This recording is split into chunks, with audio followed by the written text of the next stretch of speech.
প্রিয় সহকর্মীবৃন্দ, সাংবাদিক ভাইয়েরা, আসসালামু আলাইকুম। আজকে আমরা আপনাদের সাথে একটা শেয়ার করব কিভাবে তুচ্ছ একটা ঘটনায় একজন নিরাপত্তা কর্মীর জীবন শেষ হয়ে গেল এবং আমরা কিভাবে সে অজ্ঞাতনামা আসামিটাকে শনাক্ত করে গ্রেপ্তার করেছি। ঘটনাটা পল্লবীর, উত্তর পল্লবী আবাসিক এলাকায় কাজ করতেন একজন নিরাপত্তা কর্মী। তিনি মেরিট সিকিউরিটি সার্ভিস লিমিটেডের পক্ষে কাজ করতেন। তার নাম হচ্ছে সালাউদ্দিন 55। গত 13 তারিখের ঘটনা, দুপুর আনুমানিক 1টার দিকের ঘটনা। তো উত্তর পল্লবী আবাসিক এলাকার ভিতরে স্থানীয় যারা অধিবাসী আছে তাদের মৌখিক নির্দেশনা ওখানে রিক্সা, অটোরিক্সা এগুলো ঢোকার নিষেধ ছিল। একটা রিক্সা যাত্রীসহ এসে ওখানে ওই এলাকায় ঢোকার জন্য চেষ্টা করে। রিক্সা চালক অজ্ঞাত। স্বাভাবিকভাবে এই রিক্সা চালক তো অজ্ঞাতই থাকে, বিভিন্ন জায়গা থেকে আসে। তো নিরাপত্তা কর্মী যখন তাকে নিষেধ করলো যে এখানে ঢোকা যাবে না, রিক্সা চালক ভীষণভাবে ক্ষিপ্ত হয়ে কথা কাটাকাটিতে লিপ্ত হলো। একটা পর্যায়ে রিক্সা চালক নেমে বেপরোয়াভাবে মারপিট শুরু করলো সিকিউরিটি সার্ভিসের সালাউদ্দিনকে। এই ঘটনায় তিনি অজ্ঞান হয়ে রাস্তায় লুটিয়ে পড়ে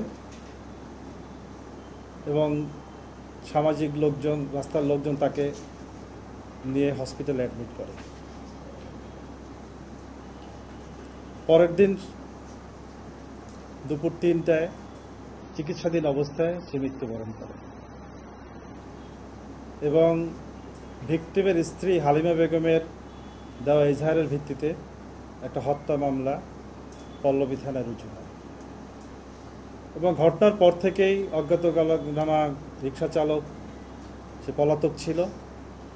ঘটনার পরক্ষণেই আমরা আমাদের ছায়া তদন্ত শুরু করি এবং আমাদের ঊর্ধ্বতন কর্তৃপক্ষের সাথে যোগাযোগ করে, বিশেষ করে আমাদের পিবিএর চিফ অতিরিক্ত আইজিপি মোস্তফা কামাল স্যার এবং পিবিএর ডিআইজি সেন্ট্রাল ক্রাইম হুমায়ুন স্যারকে আমরা নিয়ে তাদের কাছ থেকে নির্দেশনা সহকারে কাজ শুরু করি।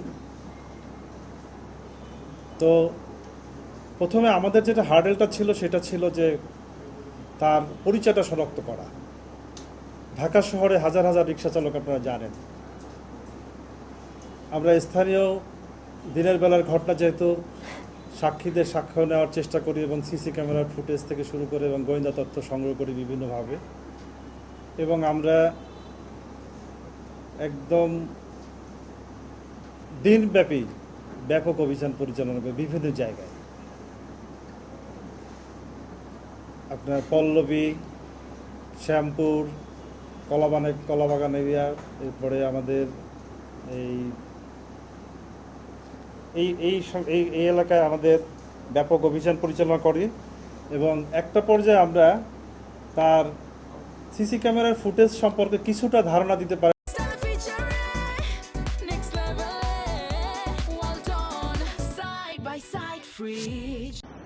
রাতের 2:30-এ আমরা তাকে গ্রেপ্তার করতে সক্ষম হই এবং তার ডিটেলস আমরা পরক্ষণেই পাই। আমাদের প্রেস রিলিজের ভিতরে তার ডিটেলস পরিচয়টা দেওয়া আছে এবং আমাদের কাছে সে ঘটনাটাকে ডিটেলস বর্ণনা করে। সে দুপুরবেলায় ক্ষিপ্ত ছিল, মন মেজাজ ভালো ছিল না ইত্যাদি বিভিন্ন কারণে সে অযাচিতই ক্ষিপ্ত হয়ে সে মারপিট করে বলে স্বীকার করে। একটা পর্যায়ে আমরা তাকে কোর্টে উপস্থাপন করলে সে নিজেকে সম্পৃক্ত করে 164 যে তার স্বীকারোক্তিমূলক জবানবন্দি তিনি প্রদান করেন। সবচেয়ে যেটা দুঃখজনক ব্যাপার, আমাদের এই চলার পথে ছোট ছোট ঘটনাগুলা আমরা এত বেশি অ্যারোগ্যান্ট আচরণ করি যার জন্য একটা মানুষের জীবন এবং একটা পারিবারিক জীবনে করাল গাছ বা কালো ছায়া নেমে আসে। আমরা মনে করি যে আমরা যারা প্রতিটা মানুষই নগর জীবনে আমরা ব্যস্ত থাকি, বিভিন্ন জায়গায় যাতায়াত করি, সেই সকল ক্ষেত্রে আমাদের আরও বেশি সহনশীল হওয়া উচিত। আমাদের বাদীপক্ষ, বিশেষ করে হালিমা বেগম, তাকে আমরা আসার জন্য বলেছিলাম আপনাদের সাথে কথা বলার সুযোগ দেওয়ার জন্য, কিন্তু তিনি তার হাজব্যান্ডকে দাফন করে ভোলা থেকে এখন পর্যন্ত দেশে পৌঁছাননি, তিনি পথে আছেন। আর আসামি সাগরকে গ্রেপ্তারের পরে তার দেখানোর মতো আমরা তার যে রিকশাটা আমরা জব্দ করেছি।